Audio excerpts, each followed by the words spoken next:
podcast.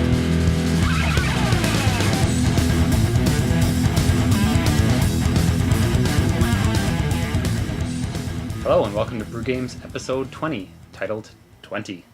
I'm Adam Eliason. And I'm Joe Evans. And we made it to episode 20. We did. Congrats. It's been pretty much 2 years, I think, almost to the date.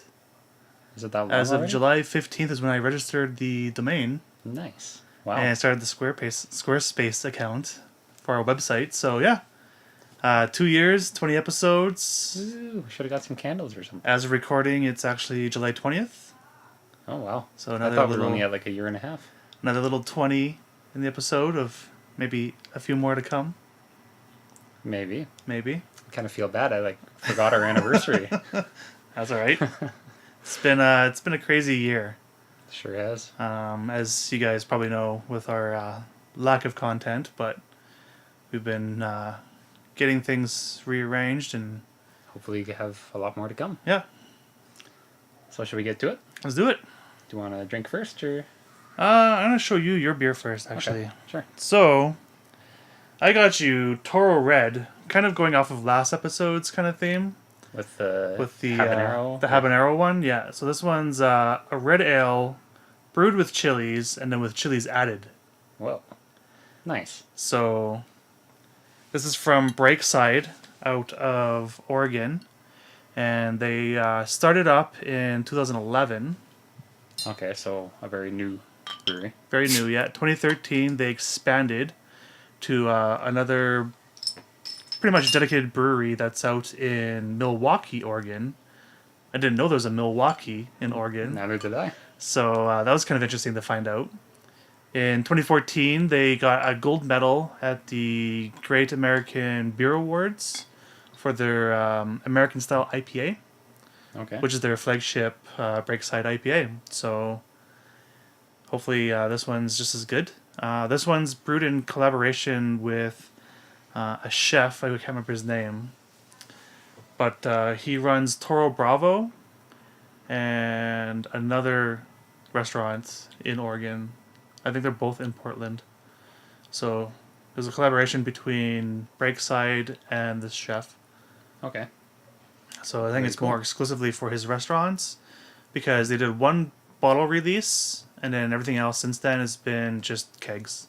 Wow, really? Yeah. I was going to say, I've never seen this bottle before, so where did you get it from? If I might ask. Toro Red I found, I believe, I want to say Oak and Vine.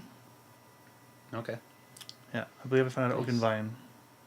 So if for you guys in Calgary, that's down in Inglewood. There's two locations. There's one up by Sate, but I went to the one in Inglewood. Okay. Rate Beer, I believe, had no score on it. And Beer Advocate had like a 61. Really? Or might have been the other way around. One of them didn't have the rating, the other one did, which I found kind of interesting. This does not deserve a 61. No? So this doesn't punch you in the face like the one last episode was. The Firewater? I forget the name. That's right, the Firewater. Yeah. It's more subdued, Okay. but you can taste the chilies more. Okay. And it's very nice. Like even if you don't like spicy things, you could drink this. It's more just the taste rather than the The actual heat? spiciness. Yeah. Okay. It's very good. I would not give this a 61 at all. Yeah. This would be more of a 90. Okay. Possibly higher. It's very, very easy to drink. Nice kind of... Which is great because I believe this Copper one amber comes in color. at... I'm not sure if the bottle is different from the keg. But online it was saying the keg was 6.7%. No way. This is 6.2. So slightly lower than the keg, but still like 6.2% beer. It does not taste like a 6.2% beer No? at all. Do you want to give it a try? Or? Sure. I quite enjoy that. That's probably one of my favorite ones on this show. Yeah. Yeah, it's quite malty as a red ale should be. Yeah. But you do have that red chili, not the spice, but like the flavor, like the skin, yeah. like what you'd get from it without the spiciness. So I like that a lot. Thank you. awesome. You're welcome. And the beer I got for you is the Council Brewing Co. Beatitude. I'm sure I'm butchering that. You think being Canadian, we'd know how to speak French, but I don't. Yeah, we're out west, so we don't. That's right. This is the Mango Tart Saison. Okay. Awesome. So I don't know if is it like is it a tart beer or is it like a mango tart kind of dessert type thing? But I guess we'll find out. yeah. So Beatitude, French word for bliss. And this saison is brewed in the historical Wallonian tradition of like other low gravity farmhouse ales. It is a saison, so it is 4.5%, a little bit lower. The real magic happens when their house blend of Brett. I guess I got a theme going here. I didn't know that when I bought it, but You've been doing Brett for a while now. yeah. And But Brett's getting pretty popular lately. it is. More and more breweries are starting to take it on. So And saison yeast throughout this this beer is an out of the world party. Aged on mango fruit and bottled with precision, this yields a beer with a lacto-forward nose, intensely tart mango flavor, a doughy complexity from the no-boil process, which is another thing I didn't know you could do, okay, and takes the word refreshing to a whole new level. no boil process. So it's kind of like a cold brew coffee in a way, but for beer. Could be, yeah. It was. Well, the smell is very interesting. Is it the lacto-forward nose? I have no idea what that means. Just makes me think of it smells like milk. I was gonna say, like, if you remember what sour milk smells like, it's got that kind of a smell to it, but also has underlining notes of the mango in there. And something else. Brett? That might be the Brett that I'm smelling. Yeah. So it's got like that dankiness from the Brett, where like I think we said before, like a dank basement or like old gym socks. We've said that about beers without Brett too, though. So. Yeah, that's true. Like the paper wrapped one. The triple X bitter. Yeah. But so I got a 94 on rate beer. There was no rating on Beer Advocate. It's a 750 ml bottle, so it's a little bit bigger than your standard bomber, and 4.5%. I don't remember what it cost, but I got it at Sherbrooke, thinking I hadn't seen it yet at Willow Park. Yeah. And then when I went to Willow Park last, it was there, so you can get it from either place. But yeah, actually, I saw this recently at Oak and Vine as well. okay. And there's actually like I think they have 4 different ones. There's the mango. I think there's a raspberry. There's 2 other ones. I can't remember what they are, but they got a collection of them. Might have to give them a try. It is tart. It's very weird. Yellow. It's like neon, like radioactive yellow. Yeah, it's almost reminds me of Sunny D in a way. The tartness is weird. At first, it's like kind of like subdued tartness, but then like just like the very end, it just like peaks. Okay. Yeah. The aftertaste, kind of. I'll let you have a sample. Oh. At first, I wanted to say it's not as tart as I wanted it to be, but then I've been drinking a lot of sours lately. I've been going to Dandy every week, and Dandy makes amazing sours. And yeah, it's good. I like it. Would I get it again? I'm not sure. You can't even drink it. I can't eat. Like, Can't get it past the smell? smells awful. To be honest, it smells just gross. Yeah, I have to hold my nose. If while you've I never drink done a it. sour or a tart or a kettle sour before, it's gonna be very off-putting on the nose for sure. If you're a fan of things like Sour Patch Kids or what's the one Warheads? If you like Warheads, you're gonna get a very that is quite sour. That is like a Warhead type. yeah, sour. a Warhead kind of lemon Warhead sourness from it. Going back for more, so it can't be that bad. Tastes much better than it smells. Yeah, The initial kind of it taste smells I was very like, off-putting, yeah, wow, Could I see myself drinking a whole bottle of this? No, this is definitely one to share with somebody. yeah. Maybe as a starter if you're like out for lunch or something or a brunch. start It's- with this yeah. with like some kind of salad or other like kind of fruits or Citrusy type thing. Yeah. citrusy tardiness, and then move into your meal afterwards. Do you remember what you paid for this? I don't. It's, If I recall, at Oak and Vine, I think it was around the $15 that's mark. what I was thinking too. 13, Yeah. 15. So So, that is. if you've never had a sour or a tart saison before, I've never had a tart saison before. I've had sours, but yeah, that's still like unique to me. yeah, Uh, I'd say approach with caution. yeah. If you're not big onto sours, you're probably not going to be Probably big not onto gonna this. like it.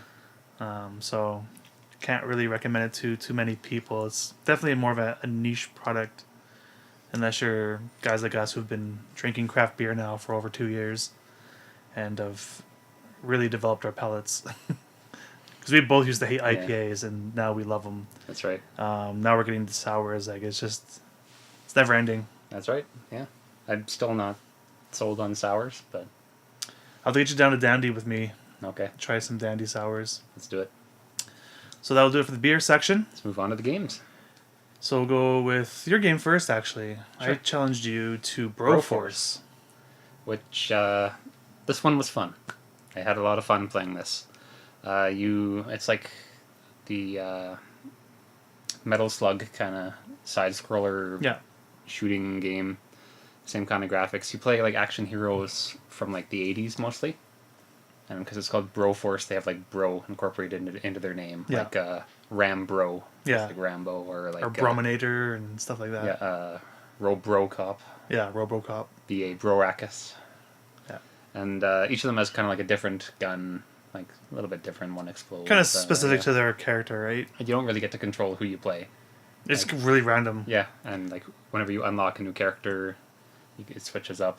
It provides variety. It's actually good. You don't stick with one character. Yeah. It's also interesting because when you get another character that you save during the level, that's your extra man, right? That's who you transform into. You right transform into, but it also gives you an extra man. So if you die, Right. you revert back to the previous person you were. away. Is that how it works? At least that's how it worked when I was playing multiplayer. Okay. Maybe it was different for See, you. I on could never get single player. multiplayer to work. So Okay. I played single player. I got 33% of the way through. Okay. So, fairly decent. At the start, I thought you could just kind of like blast your way through and just kind of like, Just run and gun? yeah, run and gun, explosions, whatever. You get a few levels in and you can't do that anymore. Yeah. I died like, 30 times in a row, right at the start. It kind of reminded me of Hotline Miami, if you played that. I haven't played it, but I know of it. I might change the game I challenge you to then, because I had a lot of fun playing Hotline Miami. Okay. But that's, you really have to strategize what you're going to do in Hotline Miami. Right. You can't just run and gun, you will die so quickly. Yeah. And that's what it reminded me of. Okay. So it provided a bit of a challenge. I will go back and play it again. Absolutely. Probably try to get the co-op to work during Fragapalooza or something Okay. and get to 100%. It's $17 right now. I don't know if I would pay $17 just on how quickly I got to 33% of the way through the game. Right. But if it went down to $10 or cheaper, I would absolutely pick it up. Okay. I liked it. Awesome. Yeah. Glad you enjoyed it. Thanks. Let's go into my game. Dead Space. Dead Space 1. Yes. So as we mentioned last episode, I did play Dead Space 3 all the way through on Xbox 360. The difference between that game and this game is, well, for one, this game's 8 years old now, which I was surprised it was that old already. Right.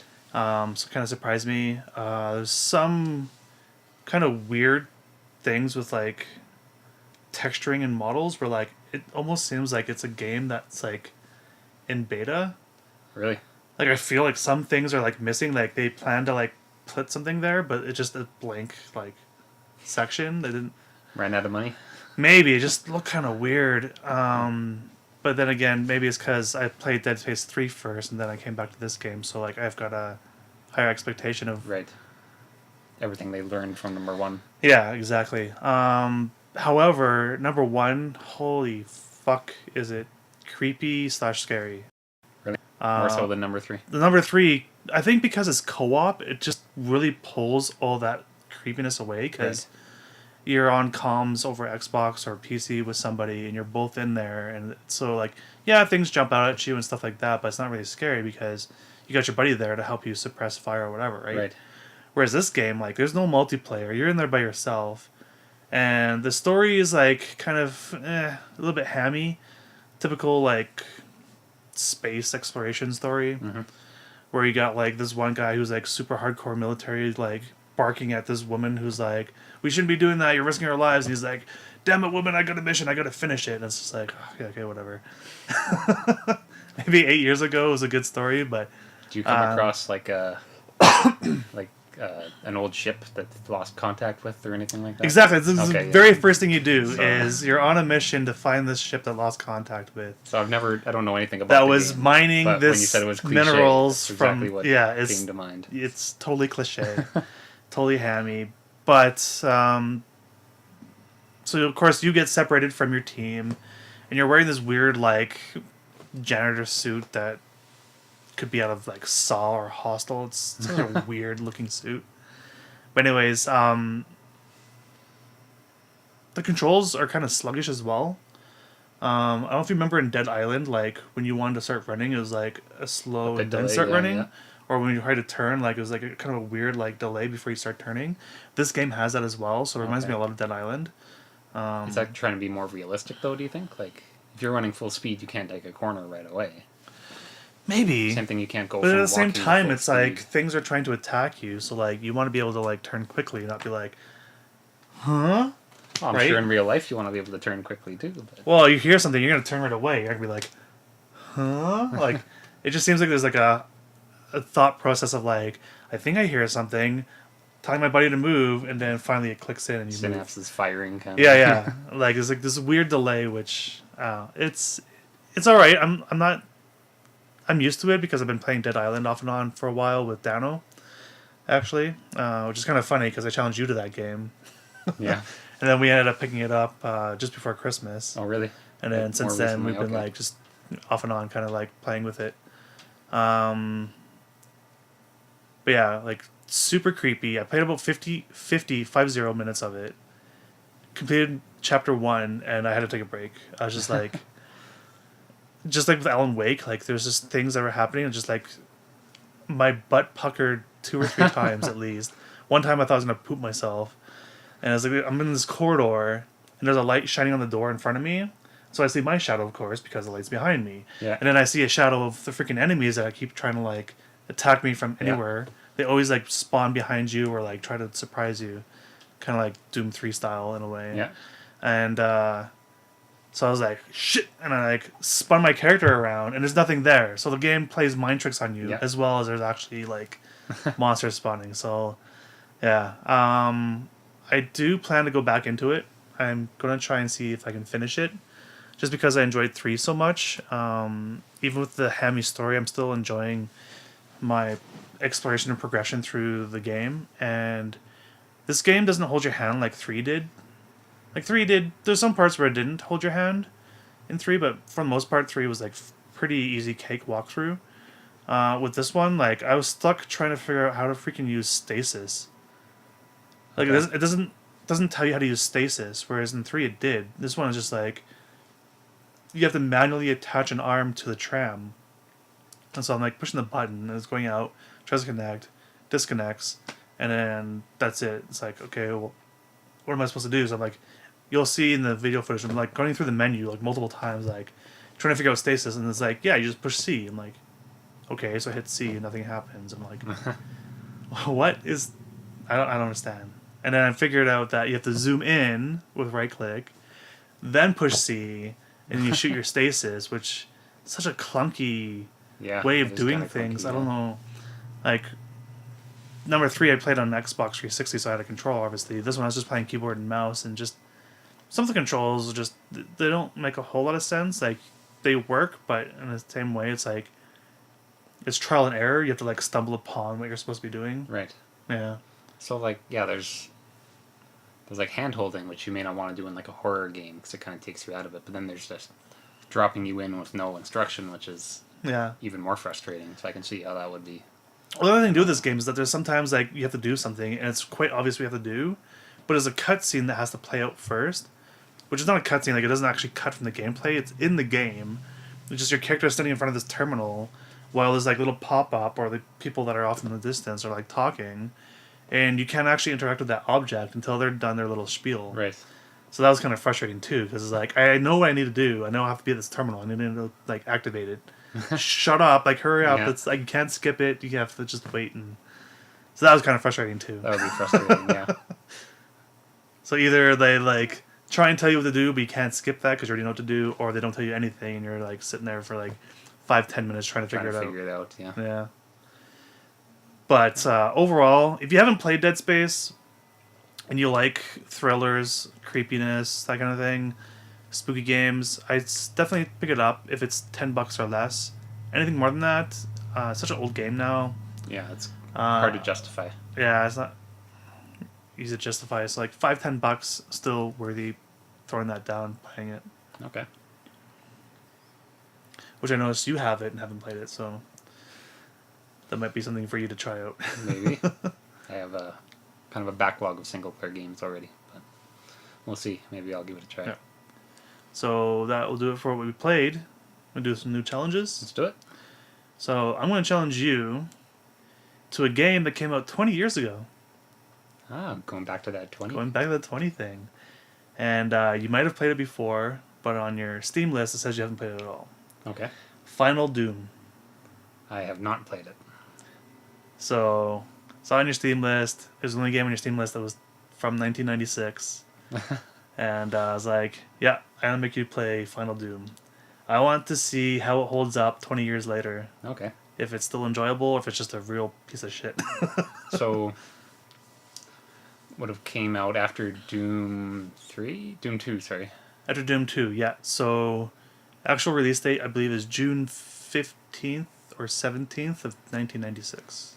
Okay. So, it's just a month over being 20 years old. Wow. That's like original StarCraft release date, Yeah. which is going back. There's some other games that were pretty cool when I searched up, like, games released in 1996. There's a lot of really good games released in didn't have any 96, of them. 97, so... There's one that I knew that was free on Origin, but looking at your Origin profile, I can tell you don't ever open that application. That's right. So you missed out on all the free games that come out like every month and a half or so, which was Wing Commander 4. Ring Commander 4? Wing. Oh, Wing Commander 4. Yeah. That was free about half a year to a year ago. Okay. I was going to challenge you to that one, but you didn't have it, so... Final So I'm playing Doom. Final Doom. Yep. Okay. I did have a game picked for you, but then you said you hadn't played Hotline Miami. Yeah. Do you have Hotline Miami? If I don't, I can get it. Or I can buy it for you. Yeah. That'll be your game. Okay. I had a lot of fun playing that game. It's old school graphics. I mean, you could call it more than 20 years old. I feel like I do have it because it was on like a sale at some point, and I probably picked it up because I heard like so much praise of it on the internet. It's a lot of fun. Okay. But you really do have to strategize Okay. what you're going to do, because you get like half a second after the enemy sees you, literally a half second before they shoot you if they have a gun. Okay. And it's one shot dead. So Right. Okay. I played it through to the end, like in my first sitting or second sitting, because it was so addicting. I had a lot of fun with it, so. Sweet. I look forward to it.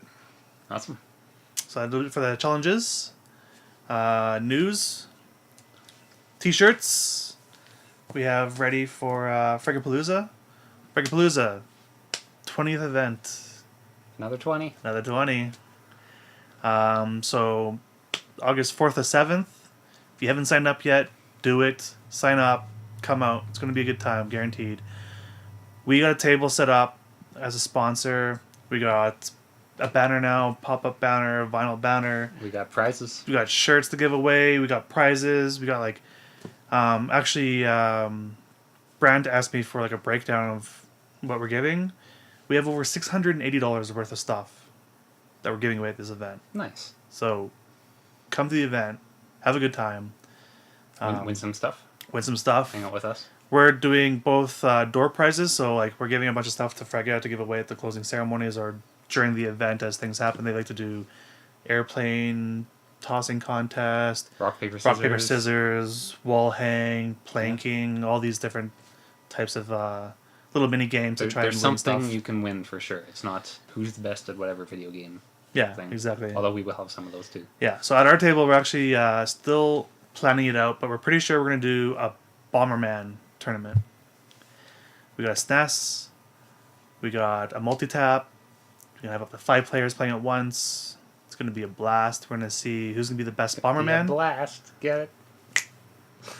And we have a really awesome prize for that, which we're not going to announce what it is, but if you come to the event, you're going to see it. You're going to be, holy shit. Because I think it's pretty awesome package. Sure is. What else do we have for news? I think that pretty much covers it, hey? I think so. So that'll do it for episode 20. Yeah. I'm Joe Evans. I'm Adam Eliason. You can catch me on Twitter at JEvans. I'm at Alpha Drake, and we're both at Brews and Games. Brews and Games, yeah. Brewgames.ca is our website. We're on Facebook. We're on Instagram. Starting to post more stuff on there, especially when we go to Dandy. And when we go to Frega, we'll be posting a ton of stuff on Instagram, I'm sure. Sure will. And we might try to bring you video from Fragapalooza again this year, too. That's right. A little bit more legitimate this time. Because the restaurant/bar upstairs is finally reopened, so we'll be working with them, shoot an episode in there. And also, we might have some people joining us that are a little bit higher up from Fragapalooza. We'll see. So stay tuned. Till then, here's to another 20. Cheers. Cheers.